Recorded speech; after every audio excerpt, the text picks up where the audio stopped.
Hey everyone, welcome back and happy Tuesday. All right, guys. Well, we have tonight The Real Housewives of Beverly Hills Part 2.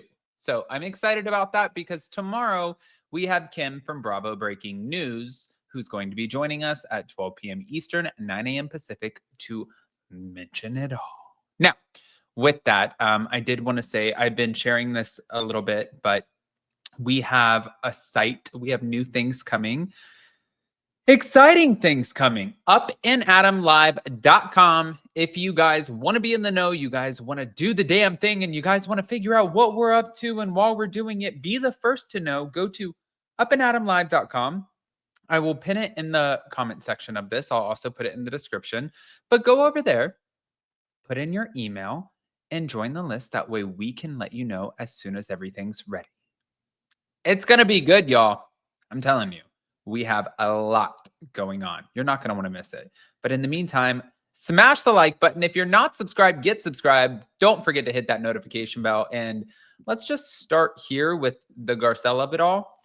So there was a preview that came out from the reunion. And of course, they're going to release more previews as we're getting ready to watch the part 2 tonight. But in this, a lot of attention was drawn to Sutton Stracke's comment directed towards Dorit Kemsley.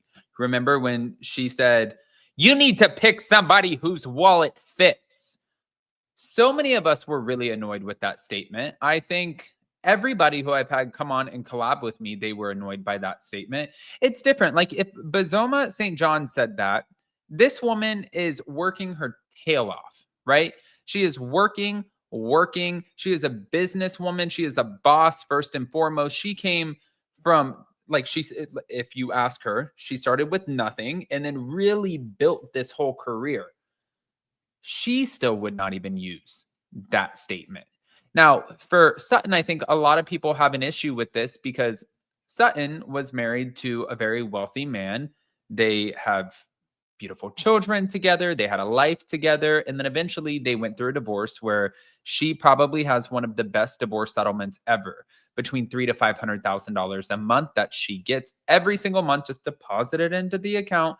And on top of that, she didn't know that he had 2 baseball teams and all of these other things, all of these other businesses. So she really made out like a bandit. But then she decided to leave her hometown and move to Beverly Hills, Bel Air.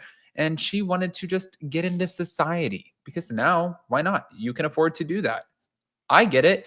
But also, do not weaponize that against somebody. I think it's a shitty low blow.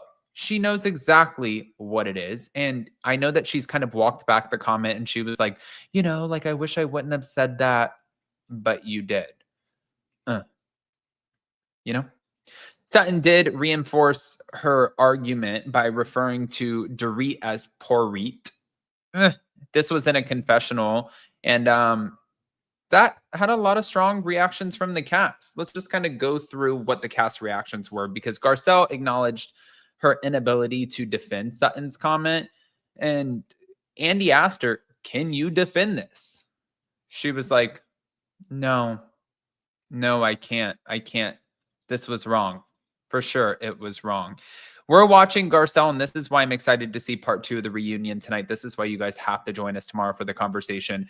We're watching Garcelle slowly shift away from Sutton. You can tell that there's some sort of discord. And normally her and Sutton were really attached at the hip, like a Robin and Giselle or an Erica and Lisa.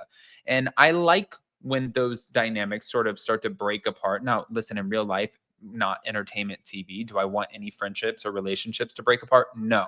But do I want to see Sutton back up what she's saying when she completely rips apart people at their lowest and their worst and be able to stand alone? Yes, I want to see that. For Kyle Richards, she also disapproved of the comment, really, because she said it was a terrible comment. It was a disgusting comment. And what's interesting about Kyle Richards is she's been working her entire life. And when we first saw her join the Real Housewives of Beverly Hills, she came on with her husband. Her husband originally was working under Hilton and Highland. I believe that he wanted some sort of equity in the company. I believe Rick Hilton, if I have this story right, did not want to give any equity in the company. So then he decided to go independent. And that's when Kyle and Mauricio started forming now what is the agency. They built their wealth together. If you look up her reported net worth, it's like around $100 million. The woman is loaded. She didn't just come from this kind of money. She built this kind of wealth. She is not throwing that in your face.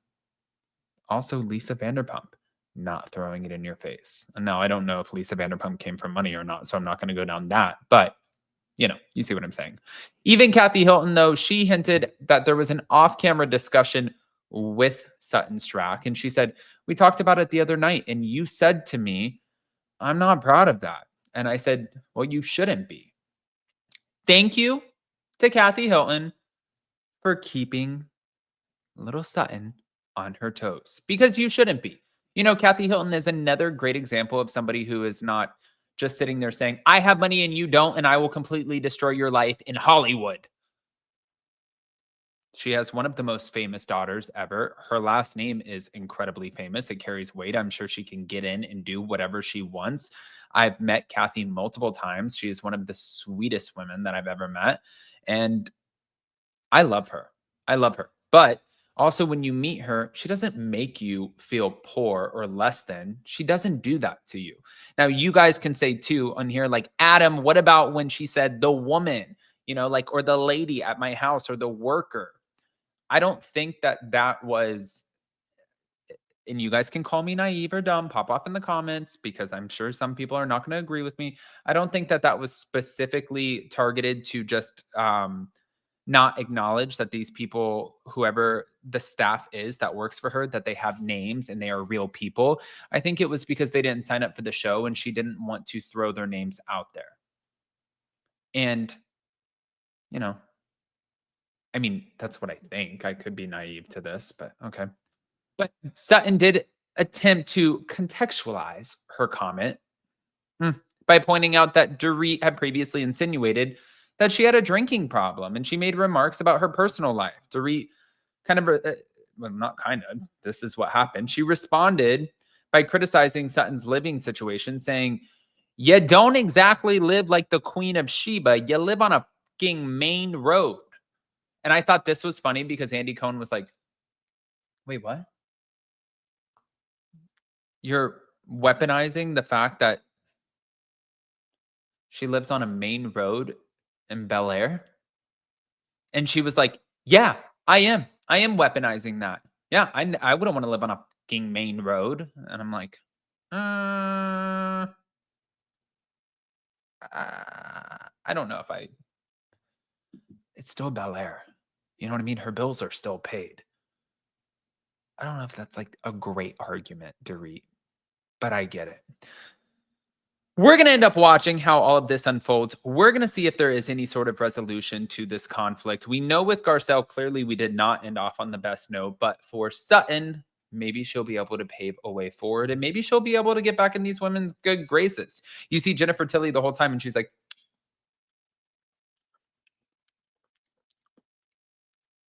just like sitting there snacking, and she looks like she wants nothing to do with this. She's like, Sutton, girl, you're on your own. These women don't like you. She told her on the boat, these women do not like you. Is literally how she said it. She said it with a laugh. I love Jennifer Tilly, but I don't think that she's going to insert herself in this. I want to hear what you guys think, though. Guys, pop off in the comment section. If you're not subscribed, get subscribed.